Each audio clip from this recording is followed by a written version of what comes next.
নমস্কার বন্ধুরা, আজকে আমাদের যেটা আলোচনার বিষয়, বাড়িতে এমন কিছু গাছ আমরা জেনে বা না জেনে বাড়ির সৌন্দর্য বৃদ্ধি করার জন্য লাগিয়ে থাকি এবং সেই গাছগুলো আমাদের বাড়িতে ভীষণভাবে বাস্তু দোষ তৈরি করে এবং বাস্তু দোষ যদি তৈরি হয় বাড়িতে, সেই বাড়িতে ঝগড়া, অশান্তি, কলহ এবং অর্থনৈতিক দিক থেকে ভেঙে পড়া এবং যে কোনো কারণে অর্থ জলের মতো খরচ হয়ে যাওয়া এবং একটা যেন ভৌতিক ব্যাপার বা গা ছমছমে ব্যাপার লক্ষ্য করা যায়। হঠাৎ করে মনে হয় যেন পাশ দিয়ে কেউ পেরিয়ে গেল, অর্থাৎ বুঝতেই পারি না আমরা এই ঘটনাগুলো কেন ঘটছে।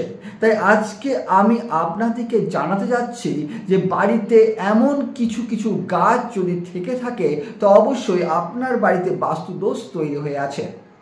অবশ্যই এই ভিডিওটা সম্পূর্ণভাবে দেখুন এবং জানুন কোন খুব পরিচিত গাছগুলো যদি আপনার বাড়িতে থেকে থাকে তাহলে আপনার বাড়িতে বাস্তুদোষ তৈরি হয়েছে। অবশ্যই সেই গাছগুলো যত তাড়াতাড়ি সম্ভব সেই গাছগুলোকে অন্যত্র স্থাপন করার ব্যবস্থা করুন। আমি প্রথমেই যে গাছটির কথা বলবো বা বহু বাস্তুভিত্তিতে আমি দেখেছি, এতে কারণ না ছাড়া একটা অশান্তির পরিবেশ তৈরি হয়ে আছে। কোনো কারণ নেই, কিন্তু সবারই যেন রাগ একদম সপ্তমে চড়ে আছে।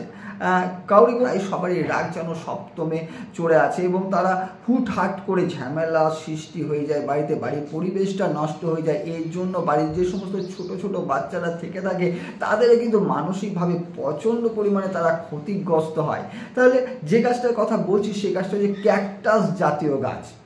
কোনো অবস্থাতেই কাঁটাযুক্ত বা ক্যাকটাস জাতীয় গাছ বাড়ির সামনে অর্থাৎ বাড়ির সদর দরজার সামনে একদম রাখবেন না, এতে কিন্তু বাস্তুদোষ বড় সড়ো তৈরি হয়ে যায়। এতে যেটা লক্ষ্য করা যায় সেটা বাড়িতে অকারণে অর্থ ব্যয়ের একটা প্রবণতা লক্ষ্য করা যায়। তাই অবশ্যই বাড়িতে যদি কাঁটাযুক্ত গাছ বাড়ির সামনে থেকে থাকে তো অবশ্যই সেই গাছটিকে অন্যত্র সরানোর ব্যবস্থা করুন, বা যদি খুবই পছন্দের সেই গাছটা হয়তো বাড়ির পিছন দিকে লাগাবার চেষ্টা করুন, তাহলে এফেক্টটা অতটা আপনাদের জীবনে পড়বে না। এবার আমি যে গাছটার কথা বলবো সেই গাছটাও কিন্তু মারাত্মকভাবে বাস্তুর ক্ষতি করে। আপনারা দেখবেন যে হঠাৎ করে বাড়িতে সুন্দর একটা পরিবেশ ছিল, বাড়িতে কোনো রোগ জ্বালা ছিল না, বাড়িতে সব মানুষদের মধ্যে একটা ভালোবাসার সম্পর্ক ছিল, কিন্তু হঠাৎ করে এই সমস্তগুলো উল্টো রেজাল্ট দিচ্ছে। ভালো করে লক্ষ্য করবেন আপনার বাড়ির দেওয়ালে কোথাও যেন অশ্বত্থ গাছ, একটা ছোট্ট অশ্বত্থ গাছ কিন্তু মাথা চারা দিয়ে উঠেছে। এটা যদি হয় তাহলে জানবেন বাড়িতে কিন্তু আপনার বাস্তুদোষ তৈরি হচ্ছে।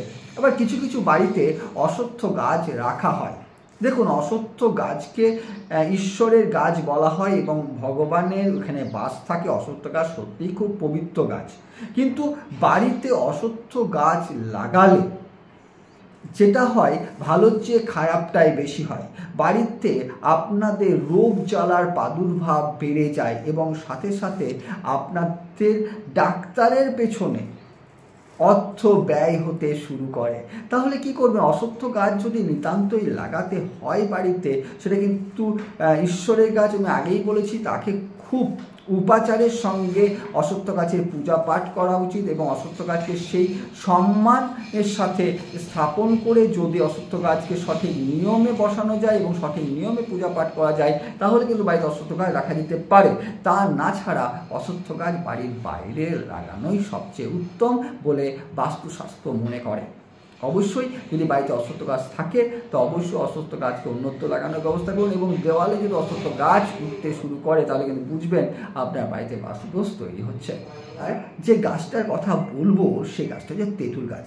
বাড়িতে যদি তেঁতুল গাছ থেকে থাকে তাহলে এর চেয়ে বড় বাস্তু দোষ কিছু থাকতেই পারে না। বাড়িতে কালো ছায়া, কালো অশুভ শক্তির একটা প্রাদুর্ভাব বাড়িতে লক্ষ্য করা যায়। আপনার বাড়িতে হঠাৎ করে বাচ্চা ছেলেদের নজর দোষ তৈরি হবে, বাচ্চারা হঠাৎ করে অসুস্থ হয়ে যেতে পারে, অসুস্থতার কারণ আপনি ধরতে পারবেন না, এবং একটা গা ছমছমে পরিবেশ কিন্তু আপনার বাড়িতে তৈরি হয়ে যাবে, এবং কোনো একটা দুষ্ট আত্মা যেন আপনার বাড়ির উপর দীর্ঘ নিঃশ্বাস ফেলছে। সমস্ত পরিবারের সমস্ত সদস্যের মধ্যে যেন একটা গা ছমছমে ভাব এবং মানে এনার্জি অভাব কিন্তু লক্ষ্য করা যাবে। তো অবশ্যই বাড়িতে যদি তেঁতুল গাছ থেকে থাকে তো তেঁতুল গাছটিকে উন্নত সরানোর ব্যবস্থা করুন।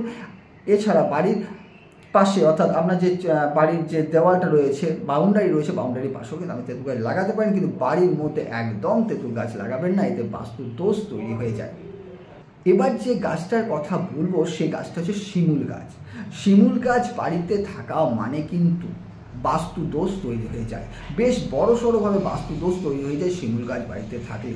শিমুল গাছকে সাধারণত বলা হয় যে এই গাছ বাড়িতে থাকলে অর্থনৈতিকভাবে সেই পরিবারের মানুষজনরা প্রচণ্ড পরিমাণে কিন্তু ক্ষতিগ্রস্ত হয়, এবং শিমুল গাছ বাড়িতে থাকা মানে তাদের যে উন্নতি, তাদের আয়, তাদের মান সম্মান তা কিন্তু অনেকটাই কিন্তু আস্তে আস্তে ম্লান হতে শুরু করে। তাদের বাড়িতে অশুভ শক্তির একটা প্রবেশ করে সবারই মধ্যে যেন একটা দূরত্ব তৈরি করে দেয়। তাই অবশ্যই বাড়িতে যদি শিমুল গাছ থেকে থাকে তো শিমুল গাছটা বাড়িতে উন্নত লাগানোর ব্যবস্থা করুন, এতে কিন্তু বাড়ির বাস্তু দোষ কিন্তু অনেকটাই লাঘব হবে।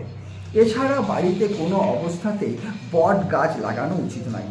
বট গাছ বটবৃক্ষ বলা হয়, বট গাছের ছায়া আমাদের জীবনে প্রচণ্ড পরিমাণে আমাদের জীবনকে শান্তি দেয়। অ্যাকচুয়ালি বট গাছের নিচে কিন্তু বিভিন্ন মনীষীরা যোগীরা সাধনা করেন, তপ করেন, তাই বট গাছ সেদিক থেকে কিন্তু প্রচুর পবিত্র গাছ, কিন্তু ভুলবশত বট গাছকে বাড়ির মধ্যে লাগাবেন না।